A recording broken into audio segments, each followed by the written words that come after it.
Have you ever noticed how a simple conversation can feel more exhausting than a full day of work?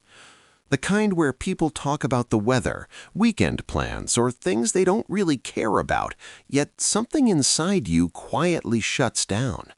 You nod, you smile, but mentally you're already gone. If small talk drains you or even irritates you, it's not because you're rude, antisocial, or bad with people. There's something much deeper happening beneath the surface. In fact, people who dislike small talk often share rare psychological traits that set them apart in ways most don't immediately recognize. One of the strongest traits behind this is an intense need for meaning. You're not satisfied with words that don't go anywhere. Your mind naturally looks for substance, patterns, and significance. When conversations stay shallow, it feels like wasted mental energy. You crave discussions that reveal how people think, what they believe, and what they've experienced. Small talk feels empty because your brain is wired to search for depth, not noise. This doesn't mean you lack social skills. It means your inner world operates on a different frequency. Another rare trait is heightened self-awareness. You're deeply conscious of your own thoughts, emotions, and reactions, and this awareness extends outward. You sense when conversations are forced, performative, or emotionally disconnected. While others can easily float through these exchanges, you feel the mismatch. It creates internal tension. You're present physically, but emotionally disengaged. Over time, your mind learns to associate small talk with discomfort rather than connection. People who hate small talk also tend to be highly selective with their energy. You understand, often intuitively, that attention is a limited resource. Engaging in conversations that lack depth feels like spending emotional currency with no return. This selectivity is often mistaken for arrogance or aloofness, but it's actually a form of self-regulation. You're protecting your mental clarity. You'd rather have one meaningful exchange than 10 surface-level interactions. Another uncommon trait is emotional sensitivity combined with strong boundaries. You pick up on tone shifts, hidden intentions, and emotional undercurrents. Small talk often masks what people are really feeling, and that emotional incongruence can feel unsettling. You sense that the conversation isn't honest, even if it's polite. Rather than forcing yourself to participate in emotional ambiguity, you instinctively pull back. There's also a strong connection between disliking small talk and independent thinking. You don't rely on social scripts to feel comfortable. Many people use small talk as a safety net. It fills silence and creates a sense of belonging. You, on the other hand, don't fear silence as much. You're comfortable with pauses, reflection, and internal dialogue. This independence makes you less tolerant of conversations that exist purely to avoid quiet. Another layer beneath this is cognitive depth.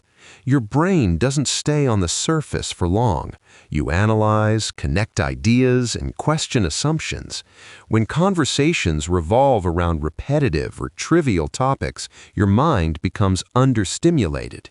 It's not boredom in the casual sense, it's a lack of intellectual or emotional engagement. Over time, this creates an aversion to small talk altogether. People who dislike small talk often have a strong sense of authenticity. You value honesty and emotional alignment. Saying things you don't mean or pretending to care about topics that don't resonate feels uncomfortable, even wrong. Small talk often requires mild performance, laughing at things that aren't funny, agreeing just to be agreeable. For you, this feels like self-betrayal. You'd rather be quiet than inauthentic. There's also a quiet emotional intelligence at play.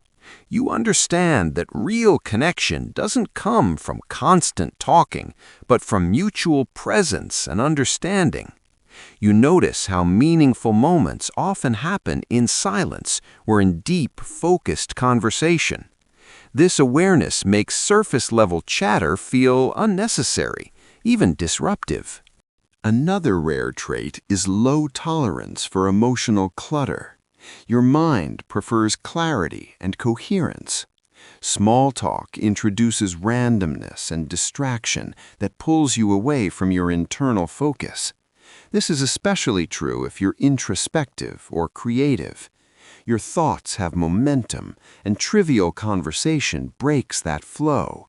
Protecting that mental space becomes a priority.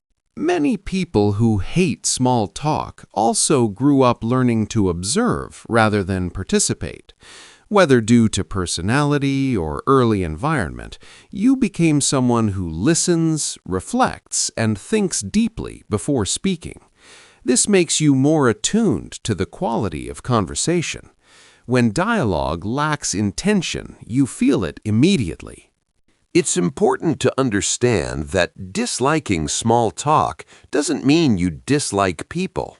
In many cases, it means you value connection too much to settle for something superficial. You want conversations that reveal truth, not just fill time. You want to understand and be understood. Over time, this preference can make you feel different or misunderstood. You may notice that you're quieter in groups but deeply engaged one-on-one. You may prefer fewer social interactions, but the ones you choose matter deeply. This isn't social failure, it's social precision. If you've ever felt out of place because you don't enjoy the same conversational rhythms as others, there's nothing wrong with you. Your mind simply prioritizes depth, authenticity, and meaning. Those qualities are rare in a world that often rewards speed and surface. The truth is, people who hate small talk often form some of the deepest connections of all. They don't connect easily, but when they do, it's real. They don't speak often, but when they do, it matters. So if small talk feels draining or pointless to you, don't force yourself to change. Pay attention to what your discomfort is telling you. It's pointing toward your natural strengths, your depth, your awareness, your integrity, and your ability to connect beyond words. And if this resonated with you, it may be because you've always known, on some level, that you're wired differently. Not better, not worse, just deeper.